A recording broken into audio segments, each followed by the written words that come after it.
All right. Hi, everyone. Thank you so much for joining us today for our employer insights into careers at the Chicago Botanic Garden. We're so excited to have Peter and Sarah here with us to talk a little bit about their careers and what it's like to work at the Chicago Botanic Garden. The Employer Insight series is designed to introduce you to different companies and different industries and get that inside look at what it's like to work there and how to get the kind of experience that would make you a great candidate for a job in that industry. Just a couple notes, housekeeping. We are recording this event and we will send a video to everyone who registered on Handshake. So we'll definitely do that hopefully later today, if not within the next 2 days. Also, we will have time for a question and answer session at the end. If you have questions throughout, feel free to send them privately to me or Betsy, and we'll hold on to them. And when we do the question and answer session, you can unmute yourself, you can type a question in the chat, or again, you can send it privately to me or Betsy, and we'll ask it on your behalf.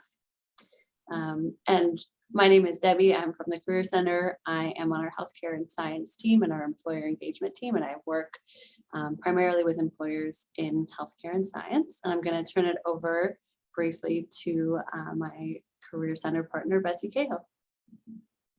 Thanks, Debbie, and hi, everyone. Thanks so much for joining us this afternoon. My name is Betsy Cahill, and I'm the Career Community Advisor for Healthcare and Science at the DePaul Career Center. So to kick us off this afternoon, just wanted to give a quick overview of some of the Career Center services and resources. So I'm going to go ahead and share my screen. So this is the Career Center's website, and I wanted to start by talking about some of our career advising services. So these are some of the ways that you can connect with a member of our team to get some personalized guidance and insight to you and wherever you are in your career development process. So we have several different ways that you can receive advising. The first is through our one-on-one advising appointments. So these are really fantastic to get personalized guidance and insight, whether you are exploring what career options you might want to pursue, whether you're thinking about ways to gain experience in your field of interest, things like searching for jobs or internships or research opportunities, application things like resumes, cover letters, thinking about and planning for grad school, and much, much more. So we are offering advising this quarter virtually by phone and video conference. And then we also have members of our team who are doing advising in person on both the Loop and Lincoln Park campuses. I'll show you how you can schedule advising appointments with members of our team in just a couple of minutes. And then we also have a service where you can get your resume or LinkedIn profile reviewed by our peer career coaching team. So if you have a resume already drafted or a LinkedIn profile, LinkedIn is the largest professional networking platform. You can submit your documents through a form on our website. I'll just pull that up here quickly and we can take a look at it. So you submit your documents or a link to your LinkedIn profile, and then a member of our peer career coaching team will get back to you with some feedback within a few days. And then new this quarter, we have a career chat on our website. So during our business hours, particularly if you have a quick question, want to be connected with some resources, you can chat in real time with a member of our team here through the chat on our website, and they can help you out. I wanted to highlight a couple of other resources and programs too. So one that I wanted to draw your attention to is to our Internship Plus program. This is an amazing program that provides up to $2,500 in financial assistance to undergraduate students who are working in a quarter-long unpaid internship. So if you are searching for internships or even have an internship lined up that is unpaid, this is a great way to make those opportunities more financially viable. The way the program works is that you apply for funding the quarter before your internship will be taking place. So applications are open right now for students who have unpaid internships that are taking place during the winter quarter, and those applications are due by the end of November. Our Alumni Sharing Knowledge Network is a fantastic resource for connecting with DePaul alums to learn about different career paths, get firsthand insight into industries and types of roles that might be of interest to you, as well as to get other general career advice and guidance. It is a DePaul specific platform, and all of the alums who are members of the Alumni Sharing Knowledge Network are members specifically because they want to be career resources for current students. So the way the network works is that you can click the link to log in with your Campus Connect credentials. And then once you're in the platform, you can search for alums using different keywords and a variety of other filters. So that's a really great way to learn about, again, those different pathways and really start building your network, which is a really important part of the career development process. We have a really fantastic online career library on our website, which is a library of over 50 handouts and tip sheets and videos about a whole range of career-related topics. I'll just scroll through so you can see some of them here: resumes and cover letters, interviewing, job searching, networking, building our skills, graduate school, and more. And I'll just show you one of these as an example. This is one of our most popular ones. It's our resume handout, has a sample resume and some tips. So these are a really great starting point as you have career questions that come up. And then I wanted to highlight our UIP career courses. We have two types of courses: career management courses and work and learn courses. Our work and learn courses are one of the ways that you can fulfill your experiential learning credit while working in a workplace learning opportunity like an internship or job. So you can apply to enroll in UIP 250. Again, this is just one of the options of how you can fulfill that experiential learning credit.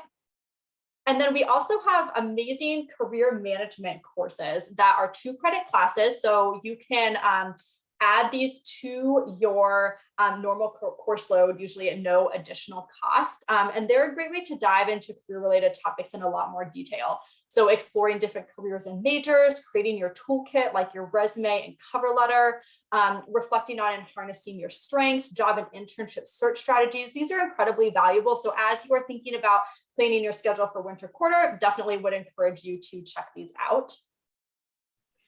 Wanted to quickly highlight our Handshake platform. You can access this from the homepage of the Career Center and log in with your Campus Connect credentials. This is the go-to platform for a couple of key activities.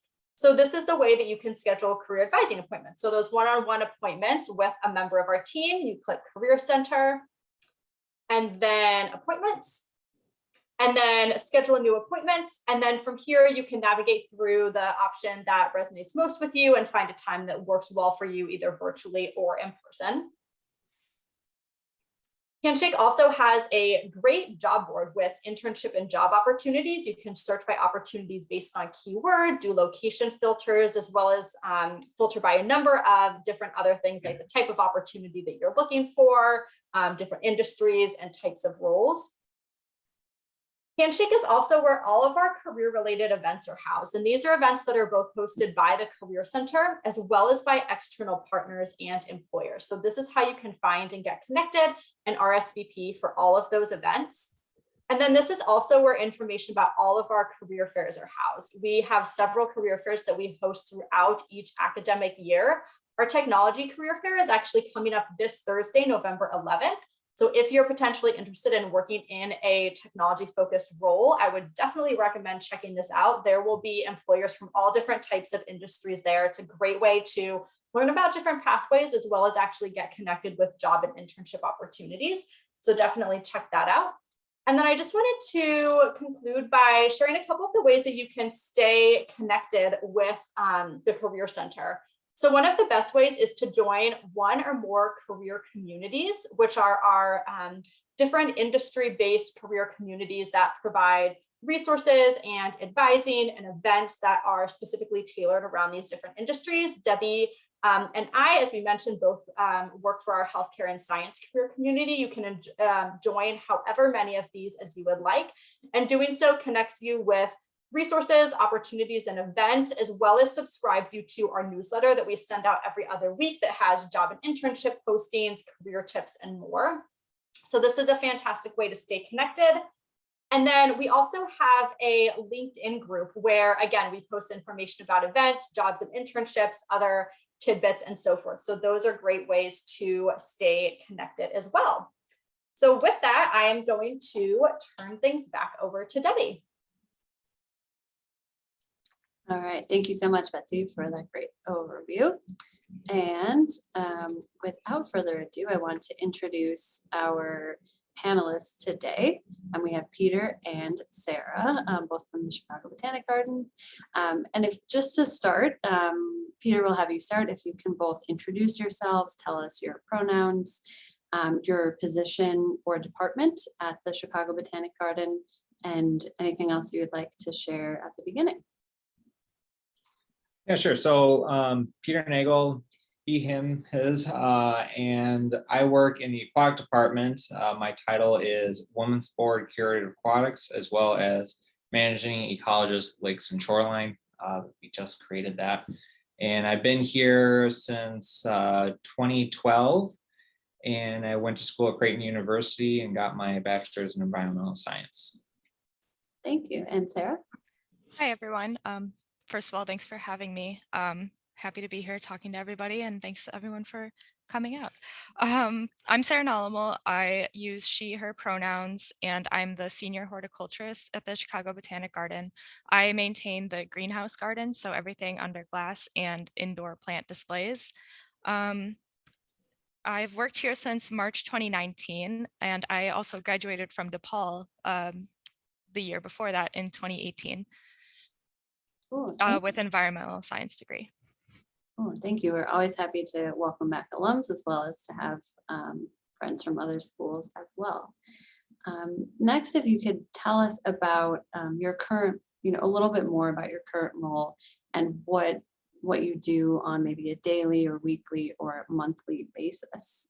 And Sarah, if we could start with you. Sure.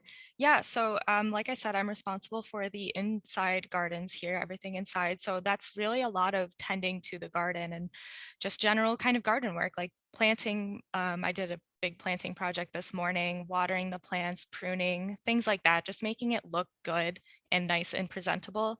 And then there's a lot that goes into that as well, a lot of planning, planning displays. We're doing that 2-3 years out sometimes. And then we like to help each other out in the horticulture department. So I'll sometimes help out in other gardens with bulb planting projects, for example. So I'm not strictly inside. I'll go out and wander a bit. And then there's some administrative type of work too. Like I coordinate volunteers, and actually Peter's mother volunteers with me. She's coming in tomorrow. She's a Tuesday. Yeah. And then all sorts of projects like that. Like we have our big orchid show coming up, so we have to coordinate with other departments and what comes into the greenhouses, what goes onto those displays and structures. So all sorts of interdepartmental communication. And Peter? Yeah, so the aquatics department takes care of 60 acres of lakes and about 5.7 miles of shoreline. So right now we are just finishing up literally this week a new shoreline project that so we're adding a half mile to our restored shorelines, bringing us to just about 5 miles of restored shorelines at this point. And that's been a lot of my job this year and last year, was kind of coordinating that and making sure things were happening how they should out there, because they don't necessarily know. The contractors come in, it's kind of a new thing for them. Mm-hmm. So we were really building everything from scratch. We drained out a section of our lake and then regraded the shoreline, brought in new soils, which you have to have a person who knows soils very well to figure out which ones we should be bringing in. That's very important. And now that was last year, it overwintered, and now this year we put in all the plants. So now it's all about maintenance, and it's again going to be shut down at the end of this week. So that's been a lot of my job so far since I moved into this position in 2019. And then in general, supervising the aquatic staff seasonals that we have here. And I do the maintenance as well when I do have time, doing invasive removal, planting plants, planting, and all sorts of stuff like that. Yeah. Sounds like that both of your jobs keep you very active and Yeah, and definitely, it changes throughout the year. So definitely jealous today. It's such a beautiful day in the Chicago area. Definitely jealous that you spend so much time outside. Can you tell us a little more about kind of your career journey and how you came to this job? Like, how did you get this job, or what interested you in this position? And Peter, we'll start with you. yeah, so I'm from the area. I am interested in sustainable building, green building. So when I was in college, they were just finishing up the building I'm in right now, the Plant Science Center, and it's LEED certified, I think LEED gold or silver. And I was also interested in working in ecology. I wasn't sure exactly which route I wanted to go in college. I ended up going with an environmental science degree, and then this was being built, and I was wondering, oh, I wonder if I can get my foot in the door there. So I volunteered actually in the model railroad garden for a little bit, just so like, hey, this is my name, I'm here. And then I kept kind of bugging them about getting into the ecology department. There was an opening. So I was able to get on in the fall and help cut down the shorelines, do that for various reasons. Kind of put your head down, see where it goes, and put faith in yourself. And eventually there was another opening. So I became a seasonal, did that for like a year and a half. Then my predecessor, Christy McNulty, she ended up moving. So then the full-time position became available. And I was fortunate enough to get that position. And then, so I was in that position for a while. And that's when I learned how to do hiring. And I was delegating a lot of basically everyday tasks to the seasonals. We have 10 seasonals typically. And then my other professor, Bob Kirshner, he was a curator of aquatics, and he ended up retiring. And I was lucky enough to move into that part of his position. So that's how I ended up here. Took 10 years. Almost. Thank you. And Sarah? Yeah, so I did not really have a very clear vision for myself after I graduated. Like I said, that was in 2018. So then from June graduation to March of 2019, I just kind of was looking for jobs, working part-time as a barista. And then I applied to the Chris Jarontowski internship at the Botanic Garden. And that was a really interesting internship. And I took that because I wasn't exactly clear what I wanted to do. And that internship allows you to work in different departments. It's based in horticulture. So the majority of the time is spent helping out in gardens. But for example, I worked on the aquatics team for a week, and I worked in carpentry for a week. And with the, I don't want to say it's not Seeds of Success, but one of the other conservation programs that we have at the garden, I got to work with them for a week. So I really got to see everything that we do here. And horticulture just kind of won for me. I really wanted to stick around with horticulture. I just liked being outside and working with my hands and having fun under the sun. So then that internship ended in September 2019, and they needed help in the greenhouses. So I helped out here until the end of the year and came back as a seasonal the following year in 2020. And then at the end of that year, got hired on full-time as an assistant horticulturist in the bulb garden. And then once this position opened, because I had the greenhouse experience and had the experience from my internship, it was a good fit for me, and it was a good fit for the garden. So I assumed this job just at the end of September. So I'm actually pretty fresh here. Well, congratulations. Thank you. For a full-time position. Good to hear from, I think, a lot of persistence, networking, volunteering, interning. These are all great ways to get connected with an organization that you're really interested in, and get your, like Peter said, get your name out there, get yourself known, and try to figure out what you're interested in. So something that you both did to kind of work on your interest in environmental science is work or study abroad in kind of a related fields or related areas. And I'm wondering if you can tell us about your experiences and how it's helped you in your career. So Sarah, we'll start with you. Yeah. And So also tell us what you did. yeah. The a broad experience that you're referring to that I did is a WOOF, which is worldwide volunteering on organic farms. So I went to Spain, and it's a program where you go, it's not always international, you can do it anywhere, and you go to a farm and you exchange work for room and board.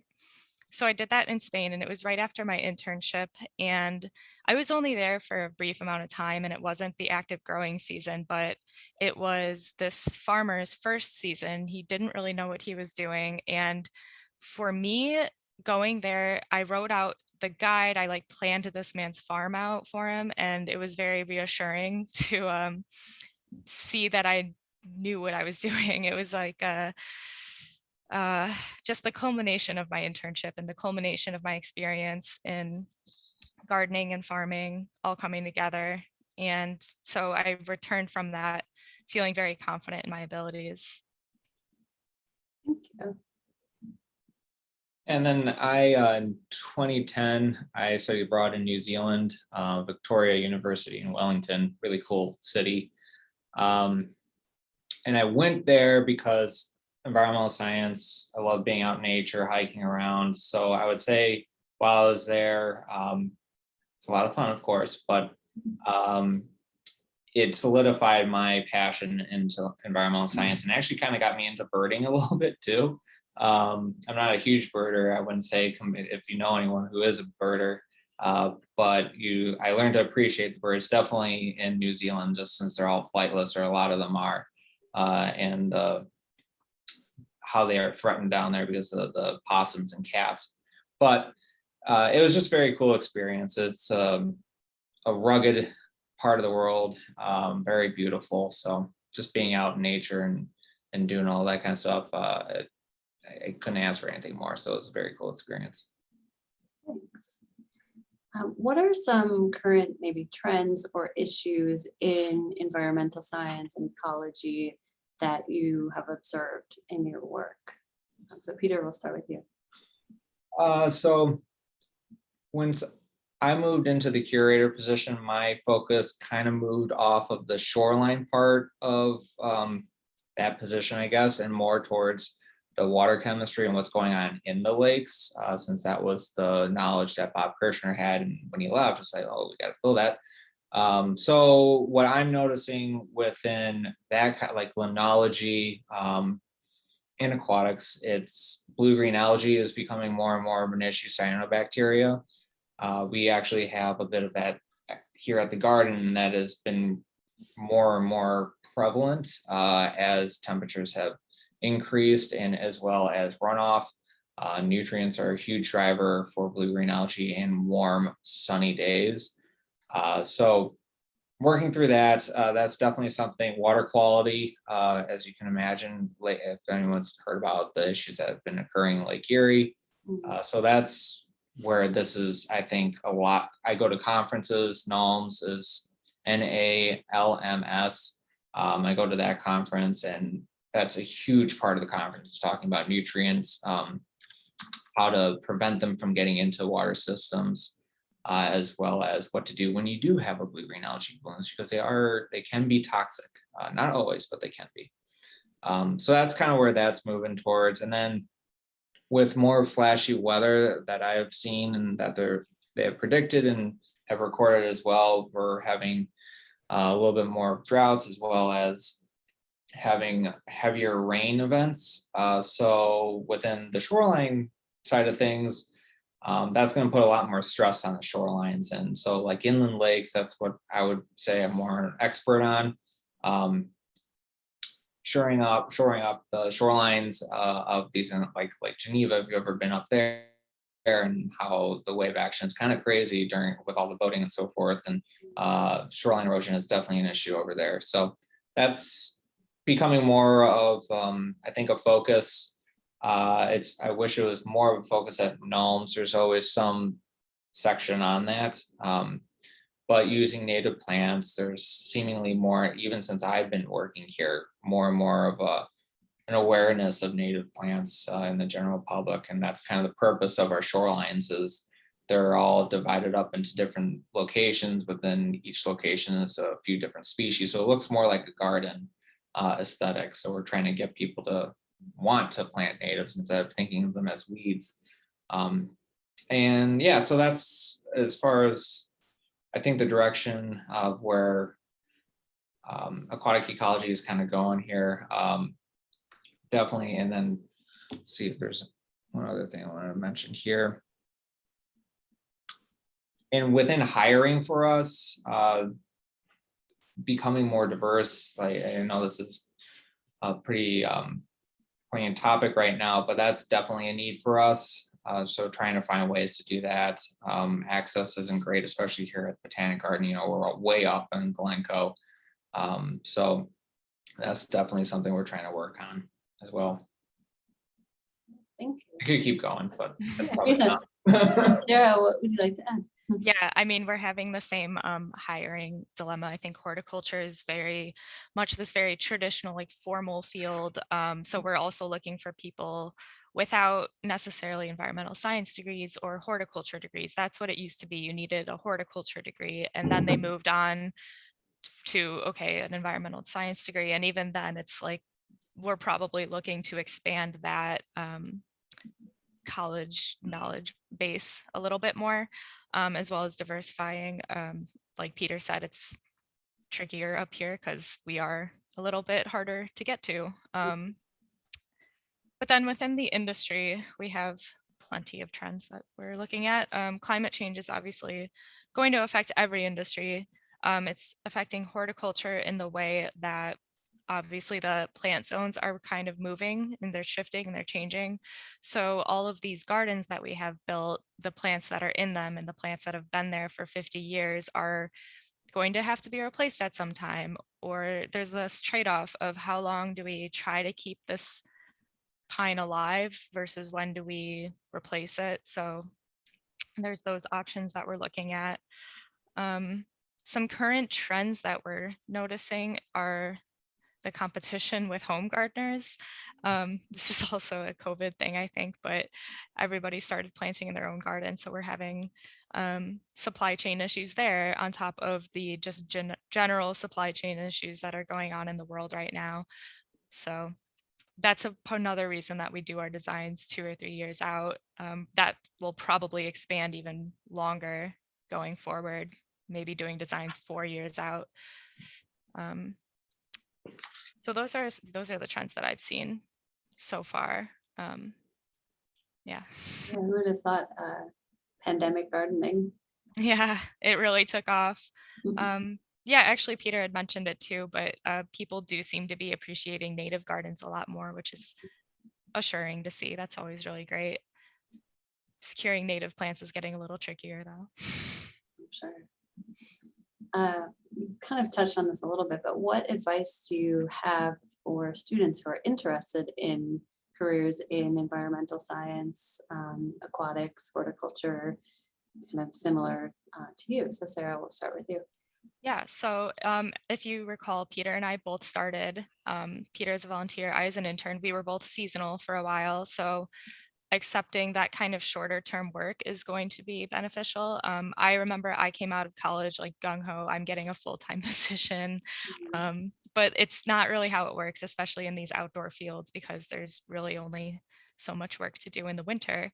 So accepting those sorts of shorter term careers, and then that's beneficial too for students that maybe aren't sure what they want to do. It's kind of like they're trying you out, you're trying them out. So being open to shorter term work, I think, would be a great piece of advice. And then also just kind of diversifying your jobs and your interests and exploring more, exploring what environmental sciences and all the different kind of sectors that go into that.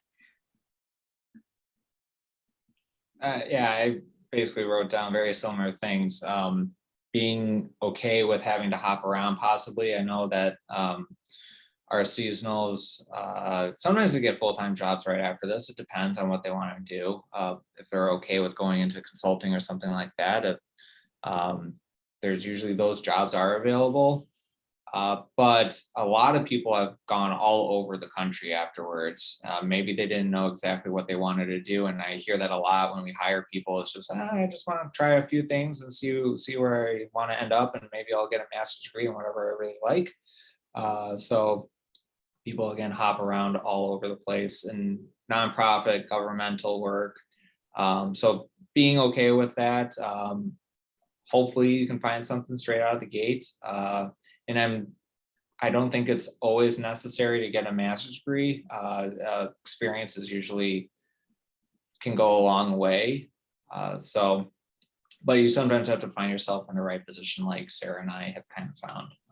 But that's the importance of when you get your foot in the door somewhere, you never know what can happen. So just put your head down and go for it. Yeah, so. Yeah, thank Can't you. think of anything else. Kind of related to that, is there anything else that you recommend students do as undergraduates to gain experience to be a competitive candidate? I know you talked about taking some seasonal positions or doing internships, kind of learning more about environmental science. Is there anything else that you would recommend? Yeah, volunteering, just gaining as many different experiences as you can. Like for us, if we're hiring someone that's straight out of college, we're definitely looking to see if they have any experience doing manual labor, being able to be out, because that's something different. You don't really know what it's like until you actually start doing it. And we don't want someone to, we don't want to hire someone and then a week later they leave and they realize this is not right. So having that experience beforehand is very helpful, and it could be in any sort of form, really. You can get creative with it. So and being open to all sorts of projects too. Mhm. Yeah, I would pretty much just reiterate what Peter said there. It is just about having experience and being able to, showing that you are able to show up and do heavy, or not heavy labor, but manual labor, at least in horticulture and ecology. Really, it is just getting experience in horticulture. When we're hiring, you can maybe take a few classes about plants and plant ID or something, but working with plants is a lot different than studying plants. So it really is just about getting out there and doing it. Join clubs or create clubs. And of course, just having a positive attitude. That's most important. Yeah. Because you're going to be asked to do some pretty weird stuff or just like things that are not pleasant. What has changed at the Chicago Botanic Garden as a result of COVID, or how do you see your field or your work changing in the future? I know, Sarah, you talked about some supply chain challenges and planning further out, and Peter, you talked about kind of how climate change is impacting the shoreline that you're working on. But are there other things that have changed or other ways that you see your work changing in the future? And Sarah, we'll start with you. Yeah, so I mentioned plant supplies. That I think is the number one change that I've seen from COVID. Just the home gardeners really went for it in the past few years. And then also I think a big push at the garden, not necessarily as a result of COVID, but during that summer, we did have this big push for diversifying and discussing inclusivity a lot more. So that's been more topical and more conversational at the garden, which I think is great. It's nice to have that on the mind. This is a pretty historically white institution, I'll just say it. So being aware that we're aware of that and that we're talking about it and that we're looking to change that, I think is the biggest change I've seen and the change I'm most excited for. That's great to hear. We went back to work after that 2-week lockdown. So we've been kind of here now. It was like 2 weeks ago, people were starting to come in full time. So we no longer just have the building to ourselves. So there's what we noticed, at least like on an everyday sort of level, our staffing was reduced. So our priorities had to change, doing the Zoom calls, but we've also our department has been here. So we've been able to kind of communicate throughout this whole pandemic together. But the biggest thing, at least for the construction side, and with the shade garden, the actual horticultural area of the new shoreline, getting, if a tree dies, like they haven't been able to find the replacement tree. They have been having to look all over the place to find. So, and everyone in everyday's life is having to deal with delays with shipping and so forth. There's just not a lot available right now. Hopefully that's temporary, but who knows how long that'll last. So, yeah, I mean, it's made our lives a bit more flexible. If we have computer work, we've been able to be at home, I think. I don't know about you, Sarah, but if we have data to enter or something like that, we can do that from home. But it hasn't changed a ton as far as every day here. Like he said, Peter and I have been here the whole time. My whole department's been here, your whole department's been here, so it's a little less noticeable sometimes. Because like, no one was around, which was great. yeah. Well, thank you both for sharing your insights, for talking about your careers, for sharing, what's happening at the Botanic Garden and what's happening in your field. We are going to open it up to questions. So feel free to unmute yourself or type a question in the chat, or you can send it to me or Betsy and we'll ask it for you.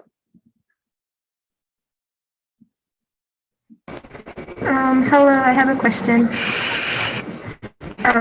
Hopefully you guys can hear me okay. So thank you for everyone for coming here today. I really appreciate it. I'm really interested in plants, and especially with the Chicago Botanic Gardens. That's one of the reasons why I wanted to come to DePaul and try to find a career here and get experience. So one of my questions for Sarah, I know that you said that you graduated from DePaul. What are some of the classes that you took or were passionate about when you were studying here? Yeah, so some of my favorite classes were plant ecology and plant ID. Those were the ones that I felt like I was getting out there and exploring and being really like intimate with the plants. But I think the most impactful thing I did at DePaul was the urban farming organization. And that's where I learned how to really take care of a plant and watch it throughout the season and make sure it's healthy and watch it grow. So doing that sort of hands-on stuff is really the best things that I did.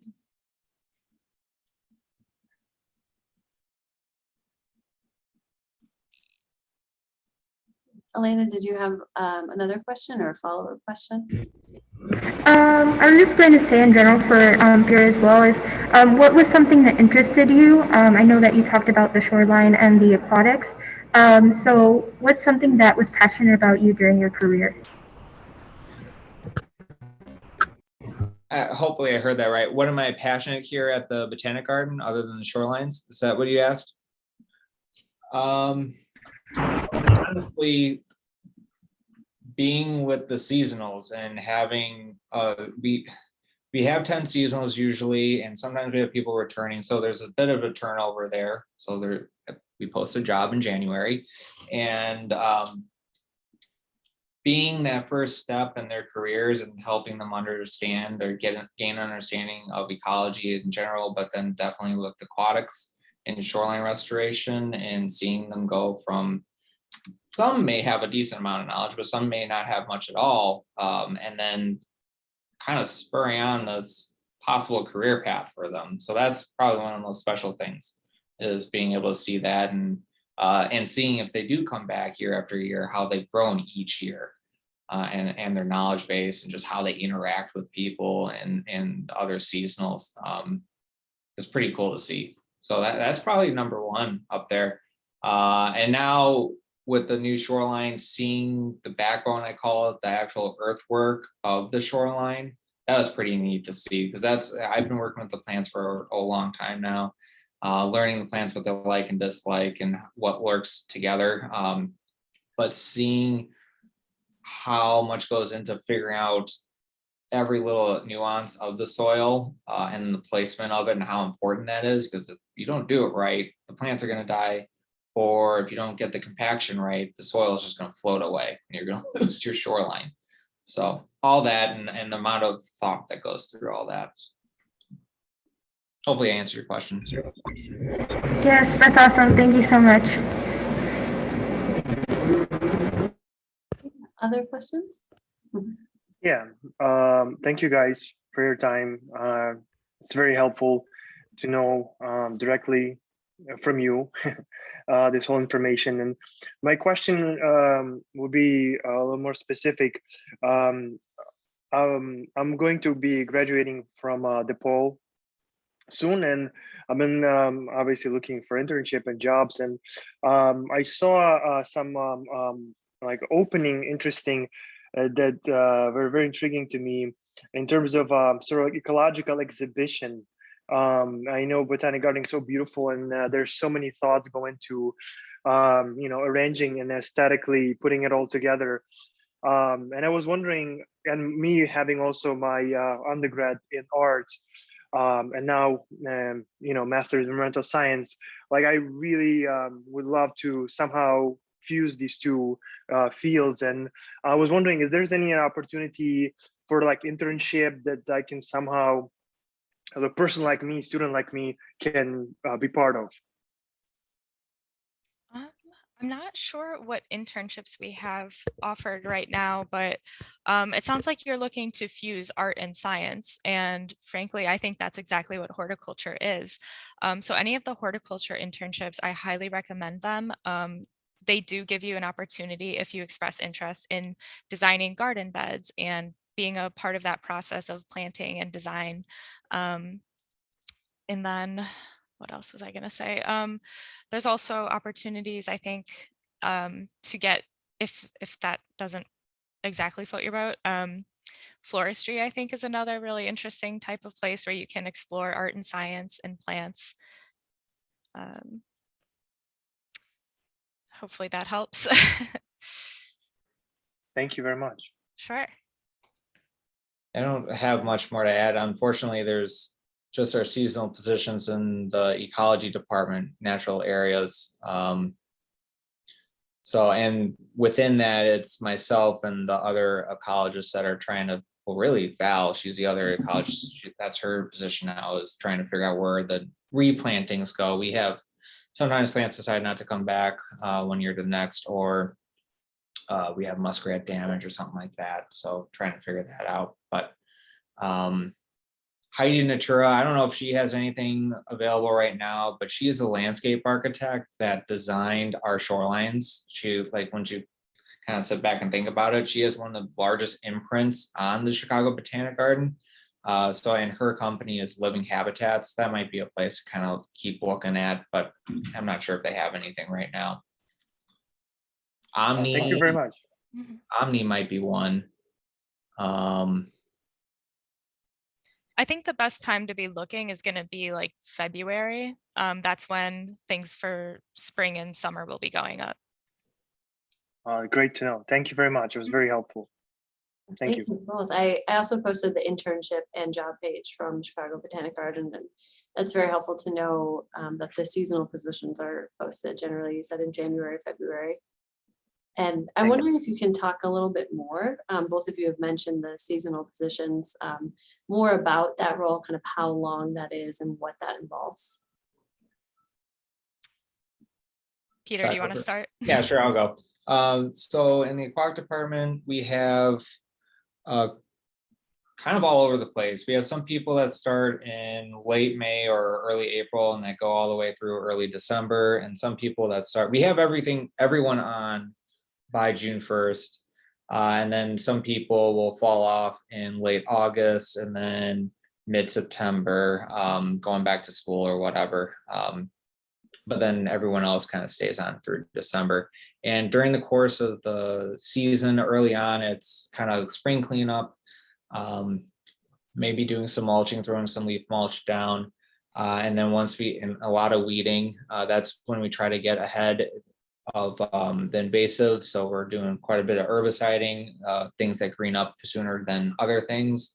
So we'll ask a few of our seasonals if they're willing to get their herbicide license. And actually we're trying to create this new kind of internship training modules, if you will, within our department. We'll see what happens with it, but that would be part of it. And then once we get into May, into June, we're doing a lot of planting, still doing a lot of weeding.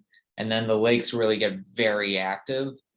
So there's algae exploding. This is the one of the things that you'll be asked to do, possibly, that you're not going to be maybe you'd like it, but you're pitching algae all day.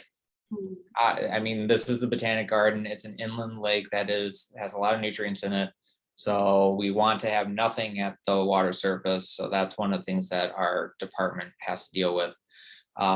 Once kind of mid-July comes around, we'll move more towards weeding, and then invasive management's continuing. And then once we get into the fall, we're cutting down the shorelines and possibly burning. Yeah, so our seasonal and staff and horticulture is also on a pretty flexible timeline. The majority, I would say, start in around April, and they start with a lot of late winter, early spring pruning type of work, mulching, all sorts of things to just get the season started. A lot of planting, a lot of watering in the summer, days on end of just standing with a hose sometimes in around August, and then wrapping up in the fall with the cutbacks. Ours tend to go pretty late. We do keep seasonals on through the very end of the year. Sometimes this year is one of those years. But yeah, very flexible start dates, very flexible end dates. It's really just dependent on what the applicant needs and how it works out for them. Thank you. Other questions for Sarah or Peter?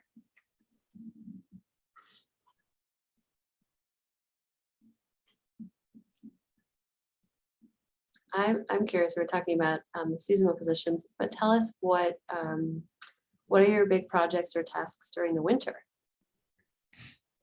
Well, I have a orchid show, and I'm very excited about that, but also it's going to be my first orchid show, so I'm not sure what to expect, but that setup begins in late January, and then the show runs through March. So that is just thousands and thousands of orchids that have to be watered and tended and groomed and everything, replaced, switched out. It's going to be very exciting. But then aside from that, the horticulture staff does do snow removal within the garden. So along the pathways and the stairs, it is part of our job to keep the grounds clean. And that includes removing snow, and that's a huge public safety issue. So we're doing that. We get called in on the weekends. We have to stay late sometimes. We have to do the lightscape, which is this light show that we have at the garden. Staying on late for that. So it's hard work, but it's also actually a lot of fun. Not the snow removal, but the job in general. I feel like I've maybe only talked about the hard parts, but it's actually super rewarding and it's a great time. Sorry, can you repeat the question? Tell us what you do during the winter. Oh, winter, sorry. We do a lot of recruiting during then, depending on how many people come back. So if we have 10 positions open, that's a lot of time. So we'll do one kind of screening phone call, and then we'll do a second interview on site if possible, but that can take a bit of time. And then we're recruiting a lot. If there's a lot of snow, we may not be able to do that, but the North Lake project, which was completed in 2012, they added a lot of shrubs. We didn't have a lot of that in our other shorelines, but unfortunately they added so many that it's like way more than we can deal with, just Val and myself. So that takes a bit of time, but other than that, we're kind of catching up on data as well, and just cleaning up our folders, whatever else, but also doing research, trying to get up on what's new and what's happening out there and figure out our management techniques for the following year. Do we need to change things, and kind of reevaluating everything?